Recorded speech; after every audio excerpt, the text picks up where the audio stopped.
오늘 이 시간은 성경적 세계관으로 바라본 영화 인문학 리터러시라는 제목을 타이틀을 가지고 시작하겠습니다. 앞으로 제가 할 강의나 이 설교 시간에는요, 이 미디어를 가지고 우리가 사단이 어떻게 통로를 삼고 있는지, 우리는 그러면 이 미디어, 사단이 통로로 삼고 있는 이 미디어를 우리는 또 어떤 전략으로 이것을 방어할 수 있는지, 그리고 방어를 넘어서 우리가 이것을 어떻게 또 우리가 하나님의 전략으로 사용할 수 있는지, 그것을 또 심층적으로 탐구하고 연구해서 나눠보는 시간을 가져보려고 합니다. 오늘 그 주제의 말씀은 로마서 12장 2절 말씀인데요. 너희는 이 세대를 본받지 말고 오직 마음을 새롭게 함으로 변화를 받아 하나님의 뜻이 무엇인지 분별하도록 하라 라는 말씀입니다. 아멘. 이 세대는 어떤 세대입니까? 이 세대는 우리가 흔히 말하는 미디어 전쟁의 시대입니다. 지금 사실 우리 크리스찬의 입장에서 그 시각으로 볼 수 있는 TV나 영화 프로그램이 있을까요? 다들 하나같이 하는 말씀이 요즘 영화는 너무 자극적이야. 너무 재미 위주로 재미 추구를 하고 있어. 그리고 또 너무 극단적이야. 너무 잔인해. 등등의 이야기들을 하고 있습니다. 이것은 사단이 이 미디어를 통해서 하고자 하는 메시지를 우리에게 계속 넣어주는 그런 도구의 통로로 사용하고 있다는 것인데요. 오늘 저희는 문화는 어떻게 반기독교 정서를 심었나라는 큰 주제를 가지고 앞으로 이야기를 이제 나누게 될 텐데요. 오늘 이 시간은 그것에 그런 본격적으로 본론에 들어가기 이전에 함께 어떤 방향으로 이 성경적 세계관의 미디어 전략을 우리가 펼칠 수 있는지에 대한 가볍게 나눠보는 OT 시간이라고 생각해 주시면 좋을 것 같습니다. 앞으로 이 미디어 전략, 그러니까 인문학, 영화로 바라본 인문학, 이것을 어떤 방향으로 우리가 어떻게 해석을 하고 갈 것인가, 그 큰 주제는 문화는 어떻게 반기독교 정서를 심었나이고요. 작은 분류로 소재를 보면 인문학의 본질적 기원과 변주를 추적하고 미디어 홍수 시대에 그리스도인이 회복해야 할 영적 사명을 고찰한다로 잡아봤습니다.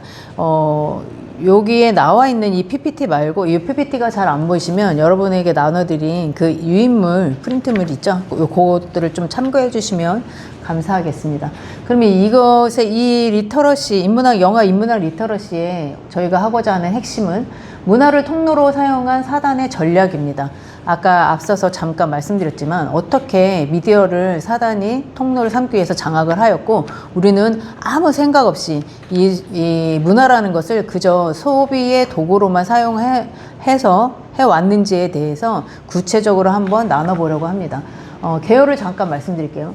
오늘날 우리는 재미와 흥미라는 가면 뒤에 정교하게 설계된 문화전쟁의 항복판에 서 있다고 해도 과언이 아닐 것입니다.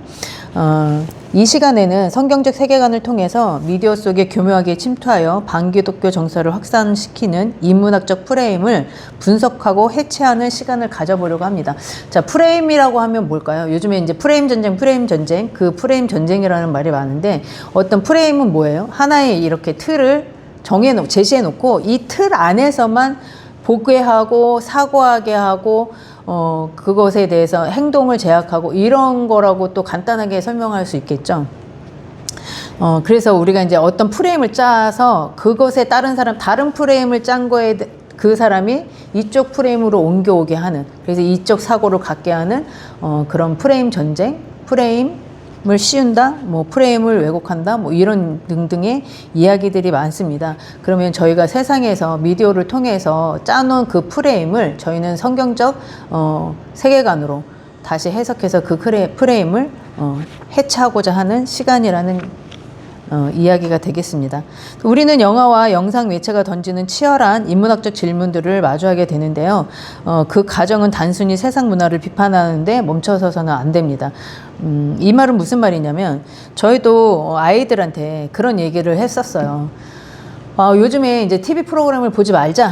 집에서 TV를 보지 말자. 물론 많은 학부모님들이나 부모님이라면 동감할 것입니다. 근데 왜 그러냐면 아까도 말씀드렸지만 되게 자극적이죠. 그것은 사람이 가지고 있는 그러니까 도파민에 대한 그 충족을 자꾸만 원하고 도파민 중독이 되어가는 그런 과정이라고 또 말씀드릴 수 있는데 이것을 그냥 야 보지 마. 그냥 문 닫아. 저건 위험해. 이렇게 끝내서는 안 된다는 이야기입니다. 특히나 이제 저희 크리스찬들은 세상 문화라고 또 한편으로 세상 문화라고 말을 하는데 세상 문화하고는 담을 쌓아야 돼라고 얘기를 한다면 그러면 교회 안에서 예배 드릴 때만 거룩해지고 교회 밖에 딱 나가면 다시 세상에 속하는 그럼 구별되지 않는 삶을 살아야 되느냐 아니면 구별되기 위해서 아예 세상 문화고 담 쌓고 사려면은 그러면 세상 사람들과 우리는 어울려져서 복음을 전해야 되는 입장에 있는 사람들이 그러면 어떻게 소통이라도 되겠어요? 전혀 되지 않는다는 거죠. 그러면 그것을 어떻게 해야 되느냐? 그것을 이 시간에 저희가 고찰을 해보려고 하는 것입니다. 하나님의 거룩한 창조 질서를 우리는 미디어를 통해서 다시 재발견해야 하고요. 하나님과 나라는 실존적 관계를 더욱 깊고 견고하게 형성하는 영적 훈련의 장이 되어야 합니다. 이 강의를 듣는 모든 이들이 미디어가 빼앗아간 생각하는 수고를 회복함으로써 삶의 모든 영역에서 하나님의 주권을 인정하고 거듭난 삶을 결단하게 될 것입니다. 또 우리는 하나님 앞에 칭의를 받은 자로서 마땅히 걸어가야 할 성화의 과정 속에서 우리는 비로소 나는 누구인가라는 존재적 물음에 대한 해답을 인문학이 아닌 하나님 안에서 찾고 진리 안에서 자유케 될 것입니다. 우리는 철학의 출발점이라고 할 수 있는 것은 나는 어디서 왔고 나는 누구이며 나는 무엇 때문에 무엇을 위해서 사는가라는 질문을 계속해서 자기 자신에게 던집니다. 그런데 아무리 그런 질문을 던진다 한들 세상 학문에서는 그것에 대한 해답을 찾을 수가 없습니다. 왜냐하면 이 우리가 존재하게 된 것은 하나님으로부터 시작되어 있는 것이기 때문입니다. 그래서 하나님을 배제하고 우리가 원초적인 본질적인 질문이랍시고 나는 왜 태어났고 나는 무엇을 하며 나는 무슨 존재고 나는 어떻게 살아갈 것인가라는 질문들을 계속해서 해봐야 해답을 찾을 수 없다라는 것이죠. 그래서 오늘 저희는 또 여기 담에 넘어갔네요. 그래서 또 이 인문학 성경적 세계관으로 영화 인문학, 미디어 인문학을 리터러시를 하게 되면서 저희가 또 좀 기대할 수 있는 것은 세계를 향한 복음의 근력을 키우는 시간이 됐으면 좋겠고요. 문화를 통로로 삼는 사단의 전략을 파쇄하고 온전한 하나님의 자녀로 성장하여서 십자가 전달자로서 영적 승리를 하는 그런 출발점이 되기를 바라는 마음입니다. 어떤 복음을 전하는 것은 어떤 특별한 사역자를 통해서만 부여받은 사명이 아니라 예수님께서 분명히 말씀하셨죠. 우리는 크리스찬인 하나님을 믿고 예수님을 믿는 우리는 누구나 예외 없이 땅끝까지 복음을 전하라고 하신 예수님의 지상 명령인 그 말씀에 순종해야 될 의무가 있습니다. 그러기 위해서 우리가 있는 자리, 우리가 머무는 곳, 그곳에서 우리가 열심히 복음을 전하는 십자가 전달자로서 영적 승리를 하시기를 바랍니다. 자, 그러면 이 문화는 어떻게 반기독교 정서를 심나 이 영화 이제 본격적인 그 본론에 앞서서 그럼 우리가 이것을 하는 목표가 무엇인가를 좀 나눠보자면 성경적 영화 리터러시를 위한 4가지 지향점을 말씀드려 보겠습니다. 첫 번째로는 분별입니다. 이것을 하게 되면서 문화를 이제 단순히 소비가 아니라 이것을 영화를 보면서 인문학적 텍스트를 읽어내는 안목을 형성하게 될 것이고요. 또 영화를 단순한 오락이나 소비로 보지 않고 인간의 삶과 고통, 존재의 의미가 담긴 인문학적 텍스트로 읽어내는 기초 체력을 키우는 데 있습니다. 또 영화가 던지는 인간은 누구인가, 무엇이 옳은가라는 질문을 포착하고요. 그 이면에 숨겨진 세계관을 분석하여 리터러시, 즉 문해력을 갖추게 됩니다. 영화들이 던지는 메시지가 있습니다. 그리고 영화들이 바라보게 하는 시선이 있습니다. 그것은 곧 나입니다. 나 중심. 그러니까 나는 누구인가? 나는 무엇을 하며 살 것인가? 이 말들이 앞으로 계속 조금 몇 번 더 반복하게 될 건데요. 왜냐하면 세상이 주는 학문의 질문들, 원초적인 질문은 거기에 기초하기 때문입니다. 그래서 서점에 가보면 자기계발서라는 이제 그 책들의 코너들이 있어요. 근데 가장 많이 베스트셀러에 오르는 책들이 자기계발서라고 하고, 자기계발서가 가장 많이 팔린 책이라는 통계를 본 적이 있습니다. 그만큼 사람은 나 자신에 대한 그런 관심도 많고 나 자신을 위한 삶을 살아가기 때문입니다. 그런데 이것을 성경은 무엇이라고 말합니까? 자기의, 자기 중심이라고 말합니다. 그래서 오늘날 이것을 자기 우상숭배라고도 하고요. 자기애에 대한 또 하나의 죄로 지적하기도 합니다. 근데 이것이 또 어떤 우리가 신화적인 관점으로 봤을 때, 또 철학적인 관심으로 봤을 때는 나르시시즘이라고도 하죠. 그리고 우리는 어쩌면 세상을 살아가는 이 시대의 모두는 어떻게 자기 중심적인 사고를 갖고 자기 중심적인 시선으로 세상을 바라보는지도 모르겠습니다. 그래서 누구나 다 나르시시즘이라고 저는 생각을 하는데 그 정도의 차이가 있다고 생각합니다.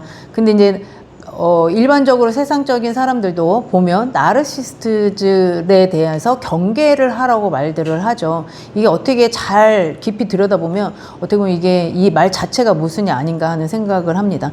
또 두 번째 목표는요. 우리가 연결을 그럼 어떻게 할 것인가. 그냥 뭐 무턱대고 영화를 보고 그것에 대한 좋은 이야기를 나누고 토론을 하고 그래 한순간의 즐거움과 이런 걸로 끝날 것이 아니라 이것이 나의 삶으로 어떻게 이어지게끔 연결을 할 것인가를 보게 되면 영적 질문과 성경적 답변을 하는 대화입니다. 제가 예전에 이제 이 영화 인문학 리터러시를 좀 공부하기 위해서 본 책 중에 제목이 지금 정확하게 기억은 안 나는데 영화가 질문하고 내가 답하다인가? 내가 질문하고 영화가 답하다인가? 이런 책이 있어요. 그런 책들을 보면 우리가 수없이 질문들을 해왔던 것들에 대해서 영화를 통해서든 나 자신을 통해서든 그 해답을 찾는다는 것입니다. 그런데 영화 속 이런 인문학적 질문들을 성경의 큰 틀 안에서 해석하는 시선을, 그 근력을 우리는 길러야 되겠죠. 성경이 하나의 그 큰 틀로 보면 무엇을 말합니까? 창조, 타락, 구속, 회복을 말하고 있습니다. 이것을 아무리 우리가 거부하고 싶고 부인하고 싶다 하더라도 이것을 우리가 절대 거스를 수가 없습니다. 그것이 하나님의 창조 질서이고 또 이 세상을 주관하시고 창조하신 하나님의 목표이기 때문에 그렇습니다. 또 세상 문화가 제시하는 불완전한 해답과 성경이 제시하는 완전한 진리를 대조함으로써 단순한 감상을 넘어서 신앙적 성찰의 단계로 나아갈 것입니다. 교회에 요즘에는 젊은 층들이 많이 떠나고 나이 드신 분들만 있다 이런 얘기들을 많이 하고, 그래서 많이 안타깝다, 슬프다 뭐 이런 이야기들도 많이 하세요. 그러면 왜 이 젊은 층들은 교회를 떠날 수밖에 없었는지 우리가 그것에 대해서도 한번 생각해 보아야 될 것입니다. 교회는, 그들이 갖고 있는 교회의 인식은 뭘까요? 교회는 재미가 없어. 교회는 고리타분해. 교회는 뻔한 이야기만 해. 그리고 교회는 너무 제약적이야. 하지 말라는 것이 많다라는 것이죠. 근데 이런 사고를 갖게 된 것은 무슨 이유일까요? 다 성경에서 하지 마라, 뭐 해라 이런 것들만 얘기를 하니까 그렇습니다. 그런데 이걸 하나의 영화나 어떤 이런 것들을 제시를 하고 그들이 소비하는 그런 문화들을 제시를 하고 이 안에서 이것들이 왜 해서는 안 되고 이것을 했을 때 어떤 결과를 갖고 오는지 우리도 충분히 그들이 원하는 답을 찾아줄 수 있는 모든 바운더리가 되어 있음에도 불구하고 그것을 여태까지 제한해 주지 못하였고 문화를 우리가 도구로서 사용하지 못하였기 때문에 그런 인식들을 주고 있었던 것은 아닌지 하는 생각을 하게 되었습니다. 그래서 저희 이번 시간에는 조금 더 그 기본적인 그들이 갖고 있던 그런 부정적인 고정관념이나 이런 것, 그 틀을 깨고 충분히 성경도 세상적인 문화보다 훨씬 더 재미있고 훨씬 더 스펙타클하고 훨씬 더 흥미롭다라는 것을 우리가 이제 인식의 전환을 해야 될 때가 아닌가 하는 생각이 듭니다. 또 세 번째 목표점은 성숙입니다. 하나님 나라의 가치로 삶을 재조명하는 성화를 우리가 바라볼 수 있는데요. 그것을 어떻게 바라볼 수 있냐. 영화 읽기 훈련을 통해서 습득한 영적 근력을 바탕으로 일상의 모든 영역에서 하나님의 주권을 인정하는 성화의 가정을 갖게 됩니다. 우주 만물을 주관하시며 역사의 주인이신 창조주 하나님은 모든 존재의 근원이시며 인간은 오직 그분께만 소망을 두는 의존적인 피조물입니다. 이러한 두 층의 존재론을 신앙의 토대로 삼을 때 우리는 나를 삶의 주인으로 세우려는 인문학적 전제를 거부하고 오직 하나님의 통치 아래 흔들리지 않는 신앙적 자아를 확립할 수 있습니다. 이런 성숙을 기대해보게 되는데요. 우리는 누군가를 의지할 수밖에 없는 존재로 지음 바 되었다는 것입니다. 우리는 혼자 살아갈 수가 없어요. 그래서 일반적으로 세상 용어로 말하면 우리가 사회적인 동물이다. 그래서 혼자 살 수가 없다. 무리를 지어야 된다. 이런 식의 말들이 많습니다. 그것은 하나님께서 우리를 창조하실 때 하나님을 의지하도록 창조하셨습니다. 그게 하나님의 우리를 만드신 존재론적인 목적인데요. 근데 우리가 하나님을 떠나고 또 세상에 나가서 이방 문화라고 해야 될까요? 그런 문화들을 접하고 하면서 그러니까 홀로 선 것이 아니라 하나님을 의지하는 의지의 대상을 하나님에서 이것으로 옮겨왔을 뿐이지 우리가 스스로 존재할 수 있다라고 하는 생각은 착각인 것입니다. 그래서 우리가 이런 기틀이 잘 정립이 되어 있는 상태에서 세상 문화나 영화나 어떤 인문학이나 철학이나 심리학이나 이런 것들을 받아들였을 때 충분히 이 안에서 더욱더 재밌게 하나님을 더욱더 깊이 잘 알아갈 수 있는 시간이 될 것이라고 믿습니다. 또 그 다음에 4번 함량인데요.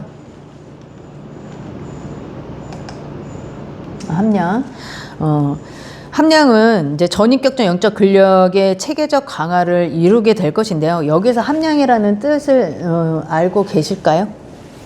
네. 함량은 이 함은 물에 잠길 함, 물에 젖을 함이라고 쓰기도 하는데요. 이게 잠기다, 스며들다라는 뜻을 가지고 있고요. 어떤 가치나 덕목을 내세워서 깊이 스며들게 한다라는 해석을 갖고 있습니다. 또 여기서 함양의 양은 기를 양육할 양으로 쓰이는데요. 이것은 키우다는 뜻으로 그것을 자라게 하고 잘 길러낸다는 뜻입니다. 그래서 우리가 이 함량은 인격과 덕성을 내면하여 잘 길러내는 과정을 뜻합니다. 그래서 우리가 이 영화 인문학적 리터러시를 우리가 이제 앞으로 계속해서 공부해 나가면서 우리가 어떤 문화, 이 문화가 우리의 덕목을 잘 길러낼 수 있는지 연구하고 탐구하고 해체해 나갈 수 있는 그런 귀한 시간이 되었으면 좋겠습니다. 성경적 해석, 가정을 통해 미디어의 자극에 마비되었던 전인격적 기능을 회복하고 다음과 같은 세부 근력을 강화하는데요. 여기서 잠깐 우리가 아까 앞서서 말씀드렸던 도파민 중독에 대해서 좀 짚고 넘어가려고 합니다. 왜냐하면 우리가 지금은 도파민 중독이라는 말들을 쉽게 찾아보기도 하고 들어보기도 했을 거예요. 지금 이 세대를 살아가는 사람들은 거의 도파민 중독에 빠져 있다고 해도 과언이 아닐 것입니다. TV 프로그램이나 유튜브나 어떤 이렇게 쇼츠 영상이나 이런 것도 어떻게 보면 다 도파민 중독에 의해서 우리가 조금 더 자극적이고 조금 더 재미있고 이런 것을 찾아 나가는 그런 과정이거든요. 그 단계가 얕은 데서 좀 깊어지고 좀 좁은 데서 더 넓어지는 그 차이일 뿐이지 도파민 중독이 거의 다가 가지고 있는 증상의 하나일 거라고 생각을 합니다. 자, 그러면 도파민 중독.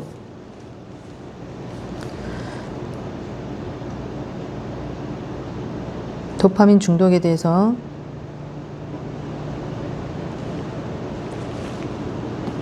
도파민 중독의 정의에 대해서 한번 알아보겠습니다. 중독은 어딕션이라고 하는데 모모에 사로잡히다, 모모의 노예가 되다라는 뜻을 지닌 라틴어인 케렉 에서 유래되었다고 하는데요. 이것은 특정한 대상 물질이나 행동을 장기간에 걸쳐 과도하게 사용하여 자신의 주위에 폐해를 초래하고 이를 조절하려 하지만 통제력을 상실하고 반복하는 자기 조절 실패 증후군이라고도 하죠. 1950년대 꽤 오래됐습니다. 생각보다 꽤 오래됐습니다. 1950년대 초에 피터 밀러와 제임스 올즈는 특수 두뇌 영역이 학습에 관하여 있는지 알아보기 위해서 전기 자극 실험을 하였다고 해요. 여기 그림에서 보면 이제 어떤 이 게이지 안에 흰 생지를 놓고 전기 자극을 주는 거예요. 그럼 전기 자극을 줄 때 생지가 전기 자극을 주는 그 장소로 점점 도망쳐서 그쪽으로는 오지 않겠지? 요런 시험을 하고자 해서 이제 했던 시험인데, 이게 잘못 연결해서 여기서 보듯이 이 전기 자극을 주는 선이 쥐의 뇌에 자극을 주게 된 것입니다.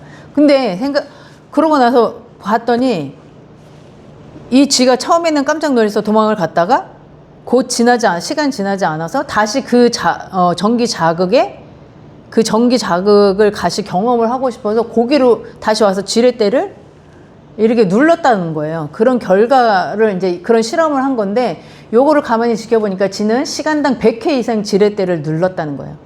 그래서 이게 두뇌의 해로 내내 자기 자극에 바로 쾌락 중추이자 뇌의 보상 해로 경로와 관련이 있구나라는 것을 이 두 사람이 발견하게 됩니다. 근데 여기 쥐는 시간당 100회의 지렛대를 눌렀다고 하는데, 원숭이는 시간당 800회를 눌렀다고 하는 이 연구 결과가 있습니다. 또 인간에게는, 제가 항상 이제 질문을 할 때 이런 질문을 합니다. 인간에게는 4가지 성이 있다라고 제가 얘기를 하는데, 혹시 목사님 그 성이 4가지 성이 뭔지 아시나요? 네, 그 4가지 성은 여기에 나와 있는 것처럼 감성, 이성, 지성, 영성입니다. 제가 제공해드린 유인물을 보시면 여기에 대해서 자세한 내용이 있는데, 여기는 간략하게 써놨어요. 여기 보시면 감성은 정서적 분별력을 갖게 하고요. 이성은 논리로 재구성하는 사고의 힘을 갖고요. 지성은 아시다시피 지적 문해력, 영성은 하나님과 교통하는 영적인 힘을 우리가 가리켜서 영성이라고 합니다. 그러면 우리가 이것을 어떤 방식으로, 어떤 방법으로 공부를 해 나갈 것이냐, 방법론을 보겠습니다. 영화 인문학의 일반적인 것, 그리고 성경적 문해, 요렇게 봤는데, 여기는 5할로 되어 있는데요. 유인물에는 VS 요렇게 되어 있죠. 영화 인문학의 일반적 문해와 성경적 문해. 그러니까 세상은 이 영화의 한편으로 이렇게 해석을 하고, 우리는 성경적 세계관으로 요렇게 해석을 한다. 요런 거를 보려고 합니다. 첫 번째가 여정을 떠난다고 해요. 영화를 보면서 인생의 여정을 떠난다. 생각의 여정을 떠난다. 일반적 문해력은 그렇게 설명을 하고 있습니다. 그것을 자세히 보면 나를 찾는 여행에서 하나님을 만나는 순례의 길로 저는 해석을 하고 싶고요. 일반 문해는 영화 감상은 낯선 곳으로 떠나듯 진정한 자아를 찾아 떠나는 주관적인 여행이라고 가리키고 있습니다. 이것을 우리는 성경적 문해력으로 했을 때, 영화 감상은 하나님이 설계하신 본연의 나를 회복하는 영적 순례입니다. 내 맛대로의 감상을 넘어서 창조주의 관점과 일치하는가를 묻는 기준을 갖게 합니다. 그 다음에 이제 이렇게 여정을 떠난 다음에 무엇을 할까요? 두 번째로는 소통을 하게 되는데요. 끊임없이 묻고 대답하는 대상은 나 자신인가 하나님이신가? 이거 진짜 중요합니다. 아까 제가 뭐라 그랬죠? 영화가 질문하고 내가 답하다. 요거 큰일 났네. 요게 지금 정말 정확하게 기억이 안 나는데, 하여간 그런 책 제목이 있다고 말씀드렸잖아요. 그렇게 모든 세상의 중심은 나 자신으로 향하게 그렇게 가리키고 그렇게 만듭니다. 그런데 우리는 어떻게 얘기합니까? 나 자신의 중심이 아니라 하나님의 중심이라고 말하죠. 여기서 먼저 충돌이 있는 것입니다. 이런 소통을 끊임없이 해야 하는데, 그러면 끊임없이 이런 것을 묻고 대답할 것이 나 자신입니까? 아니면 하나님입니까? 나는 나를 잘 알고 있나요? 하다못해 이런 얘기도 있죠. 내가 너를 모르는데 난들 나를 알겠느냐 이런 게 유행가 가사인가 아니면 어디인가 있었던 것 같아요. 그렇듯이 우리 자신은 아무리 우리를 백날천날 들여다보아도 우리는 모릅니다. 그것이 성경의 세계관으로 또 하나님에게 묻는 이 소통이 아니고서는 백날천날 우리가 나는 누구일까 이런 철학적인 질문의 출발점이었던 그 질문을 해봐야 우리의 생명의 날수가 100년이라고 칩시다. 요즘에 세상이 아주 많이 좋아졌기 때문에 100년 동안 그 물음을 해도 그 물음의 정확한 정답은 찾을 수가 없습니다. 그것은 하나님 안에서 질문하고 소통하고 그래서 찾아지는 것 외에는 답이 없다는 얘기죠. 그래서 일반적인 문해 다시 한번 깊게 찾아보겠습니다. 일반적인 문해는 자신과의 대화를 통해 자신의 의문을 지속적으로 확장해 나아감으로써 자신의 문제를 끊임없이 점검하는 과정이고요. 그렇게 자기 발견과 자기 인식의 삶이 침투하여 치유와 소통을 경험하게 되는데 이것은 위약입니다. 위약을 또 다른 말로 뭐라고 하죠? 플라보시 효과라고 하죠. 이걸 또 저는 또 요즘의 현대말로 얘기를 하면 정신승리라는 얘기를 하고 싶어요. 요즘에 우리가 많이 정신승리야 이런 얘기 하잖아요. 그러니까 이게 삶의 변화를 잠깐 일으킬 수는 있어도 이것이 영원히 나를 변화시키고 나의 삶을 변화시킬 수는 없다라는 얘기로 보시면 됩니다. 그래서 몇천 년 전에 철학적인 질문을 시작했던 나는 누구이고 나는 죽어서 어디를 갈 것이며 나는 이 땅에 왜 왔고 나는 이 땅에서 무엇을 해야 되는 질문이 2000년 전부터 시작해서 계속해서 이어오지만 철학적인 질문이요. 그렇지만 아직까지도 정확한 해답을 내놓지 못하고 있는 것이 세상 학문이고 철학이고 인문학이라는 거예요. 그래서 자기 개발서가 그렇게 계속 잘 팔리는 거예요. 저도 자기 개발서를 읽어봤지만 자기 개발서를 읽어본다 한들 여러분 그 순간에는 만족할 수 있지만 이것이 나의 인생을 완전히 몇 년이나 아니면 죽을 때까지 나의 인생을 바뀔 만큼 획기적인 뭐 어떤 제한 방식을 주던가요? 전혀 그렇지 않습니다. 만약에 그랬다면 지금 이 세상이나 이런 저희 나라도 이렇게 힘들어지거나 어렵지 않을 것입니다. 그 다음에 세 번째 방법론은 치유인데요. 우리는 우리가 세상을 살아가면서 자기 번뇌, 자기 고뇌, 그리고 고난을 통해서 이것을 극복해 나가기보다는 상처를 많이 받는다고 하죠. 누군가의 이야기로 인해서 상처를 받기도 하고 나의 삶이 너무 고단해서 상처를 받기도 하고 하고자 하는 것마다 도전해봤으나 잘 뜻대로 되지 않아서 상처를 받기도 하고 여러 가지 이유로 우리는 살아가면서 많은 상처를 받습니다. 그런데 사람들 뭐라고 하죠? 오늘 우울하니까 술 한잔을 하자. 오늘 우울하니까 뭐 실컷 뭐 내일은 없듯이 먹어보자. 아니면 오늘 우울하니까 영화를 보자. 뭐 슬픈 영화를 보고 실컷 울어보자. 아니면 재미있는 영화를 보고 실컷 웃어보자. 그러면 시름을 덜겠지. 이런 이야기들을 많이 해요. 근데 이거는 무엇입니까? 가짜 카타르시스라는 거죠. 그 가짜 카타르시스에도 우리는 만족을 하는데 우리가 여기서 바라보는 이 효과는 이 가짜 카타르시스를 넘어서 진정한 치유의 삶의 변화를 우리가 맛보자는 것이죠. 다시 말해서 일반적으로 이제 또 구분해서 일반적인 문해와 성경적인 문해가 어떻게 다르게 해석할 수 있는지를 말씀드려 보겠습니다. 일반적 문해는 피로를 풀어주는 잘 만든 영화와 삶에 메스를 대어 상처를 치유해 줄 수 있는 좋은 영화가 있다라고 얘기합니다. 그런데 이것이 가짜 카타르시스라는 것을 모른 채 이 가짜 카타르시스로 무장한 영화는 대리 만족을 주지만 치유제가 아닌 진통제의 역할을 할 뿐이라고 생각합니다. 왜냐하면 그 당시에는 분명히 뭔가 효과가 있는 것 같거든요. 그리고 위로를 받은 것 같거든요. 근데 그게 얼마 동안 유지가 될 수 있죠? 우리가 진통제를 먹으면 우리가 한두 시간은 그 아픈 통증에서 벗어날 수 있지만 이것이 완전히 치유가 되기 전까지는 한두 시간 뒤에는 그 진통제의 약기운이 사라지면 또다시 통증이 온다는 거죠. 그러면 성경적 문해는 어떻게 또 이것을 해석합니까? 진통제는 치유제가 아닌 일시적 고통을 완화해주는 효과만 얻을 뿐이라고 얘기를 해주고 그러면 영화에 투영된 인간의 타락과 한계를 정직하게 직시하게 만들어준다는 것입니다. 숨겨진 죄의 문제를 도려내게 되고 결국은 상처는요 그러니까 염증이 생기면 그것을 도려내는 고통과 아픔이 있지만 그 아픔을 참아내고 그 메스를 대면 다시 새살이 돋는다는 거죠. 성경적 문해는 이것을 해줄 수 있다는 것입니다. 이것은 무엇으로 될까요? 오직 복음만이 줄 수 있는 근원적인 치유를 경험하게 될 수 있다는 겁니다. 그리고 또 나아가서 진정한 자아의 삶의 변화를 경험하게 될 것입니다. 이렇게 잠깐만 보아도 세상적인 그 문화가 소비할 수 있는 가짜 카타르시스의 영역과 진짜 치유의 삶을 경험하는 영역이 명확하게 구분이 된다는 것을 느끼게 될 것입니다. 그리고 진통제로 살아갈 것이냐 아니면 완전한 치유제로 살아갈 것이냐, 이 차이, 아주 큰 차이잖아요. 이 차이를 경험하게 될 것이라는 것입니다. 또 하나 성찰인데요. 이 치유가 되면 이제 성찰이 됩니다. 나의 해석을 넘어 성령의 조명으로 우리가 성찰을 할 수 있는데, 요것은 물론 성경적인 조명으로 그 리터러시가 되었을 때 일어나는 것이고요.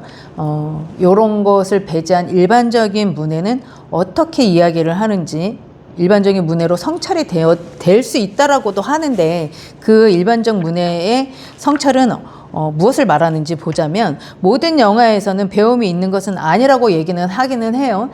그렇죠. 우리가 맹목적으로 저 영화를 봤을 때 저 영화가 말하려고 하는 게 도대체 뭐야?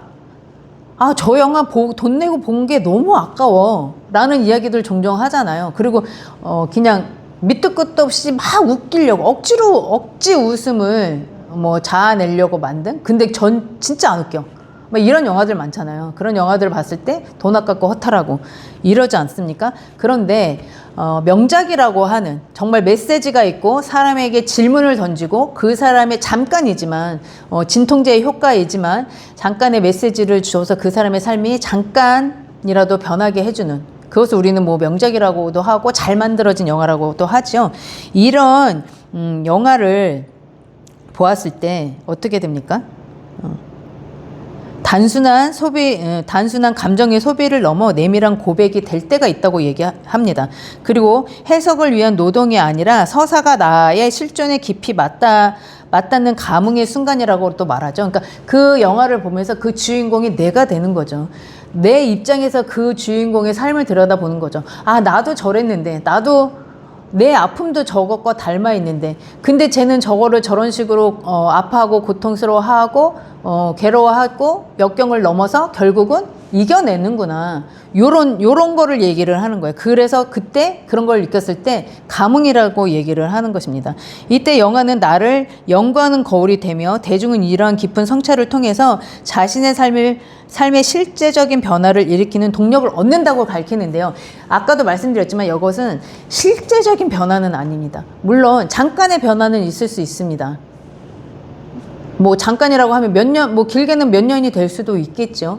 그래서 우리가 인생 영화라고 하지만 그 영화를 보면서 내가 이렇게 사고가 바뀌었어. 내 삶이 바뀌었어. 그런데 그 문제가 끝까지 유지된다는 보장은 아무도 없습니다. 그것은 하물며 이런 세상적인 문화로를 통해서라도 영화를 보면서도 순간적으로, 그리고 몇 년에 1, 2년에, 길게는 1, 2년, 몇 년 동안 내 삶이나 내 사고가 바뀌는 것만으로도 이것이 나 자신의 삶의 실제적인 변화를 일으키는 동력을 얻을 수 있다라고 가리킨다는 거에 대해서 우리가 유의해야 됩니다. 그러면 성경적 문해를 그럼 우리가 어떻게 가리키고 어떻게 읽어낼 것이냐? 보시면 내 안에 거하시는 성령님이 조명 아래서 영화를 감상해야 됩니다. 성령님을 배제하고 보면 오로지 포커스는 내 중심. 그러면 뭐예요? 내 의가 생기는 거고, 결국 내 중심이 되는 거고, 이 세상, 이 우주가 마치 내 중심으로 돌아가는 것 같은 사고를 가질 수밖에 없습니다. 그리고 하나님의 섭리의 중심으로 시선을 돌릴 때 소비하는 감상에서 감흥하는 감상이 되는 것입니다. 내가 주인공이 되어 하나님 없이 자아 성찰이 가능하다는 오만을 버리게 되는 것이죠. 그리고 하나님과 나의 관계 속에서 존재론적 회복을 경험하게 될 것입니다. 사실 어떤 자기개발, 또 심리학, 또 인문학적인 관점에서 가장 많이 전문가들에 의해서 대두되는 영화가 굿 윌 헌팅이라는 영화예요. 그 영화를 보면 우리가 어떻습니까? 그 주인공이 수학적인 천재예요. 어떤 교수가 보신 분도 있고 안 보신 분도 계실 텐데, 어떤 수학 교수가 학생들에게 문제를 풀게끔 제시를 합니다. 근데 아무도 풀어내는 학생들이 없었어요. 근데 그것을 우연히 그 대학교 청소부였던 주인공이 보고선 문제를 풀어냅니다. 그래서 이 친구를 이제 막 수소문해서 찾아대는데요. 이 친구는 너무 비상한 머리와 천재적인 두뇌를 가지고 있음에도 불구하고 학업에 열중하지 않고 친구들과 어울려서 술을 마시고 여자를 꼬시러 다니고 막 이런 이제 좀 비도덕적이고 비윤리적인 행동을 하고 다니죠. 근데 이 영화에서 말하는 것은 무엇입니까? 이런 비윤리적인 행동을 해도 그것이 용서가 될 수 있다는 것을 가리킵니다. 왜? 너는 그만큼의 아픔을 가졌으니까 너를 위해서 그 정도는 해도 돼 라고 가리키는 메시지도 분명히 있습니다. 그런데 과연 그렇습니까? 우리의 아픔, 우리의 상처 때문에 어떤 사회의 도덕적이나 윤리적인 그런 해를 끼친다고 해서 그것이 용납이 될 수 있을까요? 전혀 그렇지 않습니다. 이 굿 윌 헌팅은 지극히 인문학적이고, 그러니까 인문학적인 관점에서 바라본 영화고 만들어진 영화입니다. 그런데 이것은 자기 중심으로 해석했기 때문에 그런 해석이 나올 수밖에 없지만 이것이 성경적인 해석으로 봤을 때는 전혀 다른 해석이 가능하다는 이야기죠. 요즘에 이런 영화들이 너무나도 많기 때문에 정말 이제는 우리가 쉽게 귀에서 들을 수 있는 자기 숭배, 자아 숭배 그만해야 된다. 그것도 죄다. 라는 이야기들을 많이 하지만 그것을 어떻게 본격적으로 깨트리는지는 알 수가 없습니다. 그래서 아마도 그런 얘기를 들었을 때도 크게 감흥하지 않고 내가 지금 나를 자아 숭배를 하고 있는 것인가? 라는 생각이 머문 채 끝날 수도 있고 아예 그 생각이 머물지 않게 끝날 수도 있는 지경에까지 왔다는 것입니다. 자, 이렇도록 미디어를 사단이 정말 우리의 영을 죽이기 위해서, 혼을 죽이기 위해서 정말 이 하나의 통로로 전략적으로 삼고 있는데요. 마지막 전쟁은 미디어 전쟁이라는 말이 있습니다. 누구나 다 공감하실 겁니다.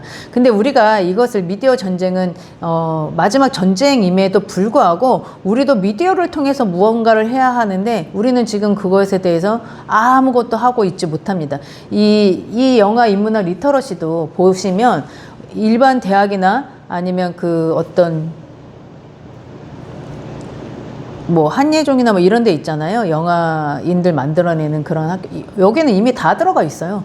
영화 컨텐츠 학과에도 이미 다 들어가 있고요. 그것을 소비하고 또 수요하고 하는 곳이 너무나도 많습니다. 근데 이것은 다 어떻게 되죠? 말 그대로 인문학의 기초에 두기 때문에 저희하고 해석하는 그 세계관이 완전히 다릅니다. 그럼 우리는 그동안 무엇을 했냐? 그들이 그것을 소비하는 동안, 그것을 가르치는 동안, 그들의 인재를 키워가는 동안 우리는 아무것도 한 것이 없다는 거예요. 그러니까 이 공중의 권세 잡은 사단이 이런 미디어를 통로를 삼아서 이 미디어 전략으로 주님의 백성인 그리스도인들을 다 하나씩 이 교회에서 멀어지게 떨어지게 하는 동안 우리는 속수무책으로 아무것도 하지 않고 그냥 두 손 모아 기도만 하고 있었다라는 거예요. 근데 아시다시피 기도만 해가지고 되겠습니까? 우리도 이게 믿음이라는 것은 믿는 만큼 행동을 할 수밖에 없다고 말씀을 하듯이 우리가 이제 알았으면 이것을 실천하고 행동해야 될 때라고 생각합니다. 또 이것을 많이 늦었다고 생각하지만 이때에 하나님께서 허락하신 이유도 또 이때가 적절하기 때문에 그런 것이 아닐까라는 생각을 하게 됩니다. 수많은 영화들을 보았습니다. 제가 영상물 등급위원회에 있으면서 수많은 영화들을 보면서 이것이 과연 말하려고 하는 메시지들이 무엇일까? 아니 어떻게 보면 다큐멘터리 영화도 엄청 많은데 저런 영화를 소비하는 소비자가 있어서 저런 영화들을 끊임없이 만들어낼까? 라는 의문들도 가졌어요. 근데 우리가 믿음은 들음에서 난다고요? 믿음은요, 보고 들음에서 납니다. 분명히 그렇습니다. 아까 우리가 요 말씀을 찾아보면, 로마서 10장 17절에 보면, 그러므로 믿음은 들음에서 나며, 들음은 그리스도의 말씀으로 말미암느니라. 이 말씀에서도 있듯이, 우리가 보고 듣는 것으로 믿음이 자랍니다. 사단이 이것을 전략 삼은 것입니다. 보고 듣게 하는 것입니다. 그리고 생각하는 수고를 그 노동을 아예 배제해버린 것입니다. 이것은 또 뭐랑 연결이 되냐면 나중에도 또 뭐 얘기할 기회가 있을 수 있지만 조지 오웰의 동물농장을 보면 아무것도 생각하지 못하게 합니다. 사단은 이것 역시 도구로 삼는 것입니다. 그러나 우리는 성경적 세계관으로 우리가 이 리터러시를 했을 때 생각하는 수고를 계속하게 할 것입니다. 무엇을 질문을 던지고 그것에 대해서 고찰하게 하고 생각하게 하는 수고를 하게 할 것입니다. 그래서 우리가 성령님께서 조명해 주신 대로 그것을 바라보고 또 토론하고 이야기하고 이런 패턴이 계속 돌아갈 것입니다. 그러면 그때 우리가 체력이 생기고 근력이 생길 수 있습니다. 저는 제가 이 일을 해야겠다라고 생각하게 된 계기가 등급물위원회에 있으면서 수많은 영화들을 보면서 정말 악하다. 정말 차마 눈 뜨고 볼 수가 없다. 동성애 영화나 이런 것들. 지금은 그거 아십니까? 이제 영화를 만들 때 동성애 코드를 꼭 넣지 않으면 이게 심의가 안 될 수 있다라는 얘기가 제가 있을 때부터 이제 흘러 들어왔습니다. 세상은 이렇게 급격하게 변화하고 있습니다. 그러면 우리는 그 급격하게 변하는 이 세상을 통해서 무엇을 해야 됩니까? 아무런 방어도 하지 않고 그냥 세상 따로 우리 따로 이렇게 해야 됩니까? 그것은 아니라고 생각합니다. 그러면 그리고 동성애를 반대한다고 우리가 다 같이 모두가 다 아스팔트에 나가서 동성애 반대 물론 그것이 필요 없다라는 것이 아닙니다. 그게 그렇게 해야 될 영역도 영역대로 있고 그렇게 싸워야 될 영역은 분명히 있어야 됩니다. 그런데 우리도 저들처럼 미디어를 통해서 계속해서 하나님이 주신 그 창조 질서를 지키고 보존하는 그 수고와 그 싸움도 해야 되지 않을까요? 그것을 미디어를 통해서 해야 되지 않을까요? 저는 그렇게 생각합니다. 그래서 저는 등급물위원회에 있을 때 이 소명을 확인하고 가슴이 뜨거웠습니다. 그리고 급했습니다. 우리도 이렇게 많은 미디어를 통해서 해야 될 일들이 너무나도 많은데 그동안 우리가 무엇을 해야 될지 몰라서 못했을 수도 있고 이것을 자각하지 못해서 못했을 수도 있습니다. 그런데 이제는 우리가 이 다양하고 폭넓게 또 이 방법은 이 방법대로 저 방법은 저 방법대로 또 이렇게 다양한 방법들을 통해서 우리가 지켜야 될 창조 질서 또 이것들은 반드시 지켜나가야 될 것이라고 생각합니다. 이것이 저희들이 뭐 어떻게 특별히 뭐 기름 붓고 이렇지 않아도 우리가 믿는 그리스도인들이라면 우리 모두가 가져야 될 소명이라고 생각합니다. 그리고 이제 마지막 단계로는 적용이 있습니다. 적용 이제 거의 다 끝났어요. 힘드신가요? 재미없나요? 네, 다음부터는 영화나 뭐 이런 것들은 이제 시청각으로 눈도 즐거워지고 재미있는 그런 게 있어서 지금보다는 더 또 유익하고 재미있을 것이라고 기대하고 있습니다. 자, 이제 적용을 그럼 어떻게 할까? 우리가 아는 것으로만 끝나는 게 아니야. 우리가 이런 게 있잖아요. 몰랐던 걸 알았어. 그러면 그거에 대한 유의가 있죠. 근데 이 유의를 넘어서 소명의 삶을 살아야 됩니다. 아까 전에도 이제 좀 중복되는 말일 수도 있겠지만, 자, 일반적인 사람, 소명을 갖지 않는 일반적인 사람들도, 우리가 한 편의 영화를 보고 또 하나의 문화를 접함으로 인해서 삶의 유의를 넘어서 소명을 갖는데 그러면 우리 그리스도인들은 어떤 소명을 가져야 되는지 먼저 일반적 문해와 성경적 문해를 비교해보면서 말씀드려 볼게요. 일반적인 문해는 영화를 통해 알게 되는 삶을 각자의 삶에 적용하여 변화와 희망의 불씨를 만드는 것으로 접근해야 된다고 가르치고 있고요. 좋은 영화가 자신의 삶을 다시 리모델링 할 수 있는 인생의 쉼표라고 얘기합니다. 저도 예전에 이제 이런 말을, 너 그동안 너무 많이 고생했고, 너무 많이 수고했어. 이 정도는 너를 위해서 해도 돼. 이 정도는 너를 위해서 소비해도 돼. 이 말들 많이 들어보셨고, 또, 어떤 분은 이런 말들로 자신의 삶에 적용도 해보신 분들도 있을 거예요. 저도 적용을 해봤습니다. 근데 이것이 성경적이지 않다라는 것을 알게 되었어요. 그리고 지금 일반적인 문해에 잠깐만 이제 느끼시더라도 이것은 결국은 포커스는 나로 들어가 있죠. 근데 우리 성경적인 문해는 이것을 어떻게 해야 할 것이냐. 영화를 통해서 삶의 방향성을 재정비해야 된다는 것을 우리가 발견하게 될 것이고요. 그러면 무엇을 위해 살 것인지에 대한 근본적인 문제의 해답은 영화나 나 자신에게 물어봐서 찾는 것이 아니라 성경에서 찾아볼 수 있다는 것을 명확하게 제시가 될 것입니다. 성경은 인간이 어떻게 살아가야 할 것인가에 대한 명확한 로드맵을 제시해 주기 때문이죠. 지금 떠오르는 하나의 예로만 들어도 요셉이나 야곱이나 그들의 살아가는 일생들, 성경이라고 해서 그 사람들이 무결점하고 인생이 너무 완벽하고 이런 것들만 기록이 되어 있을까요? 아니죠.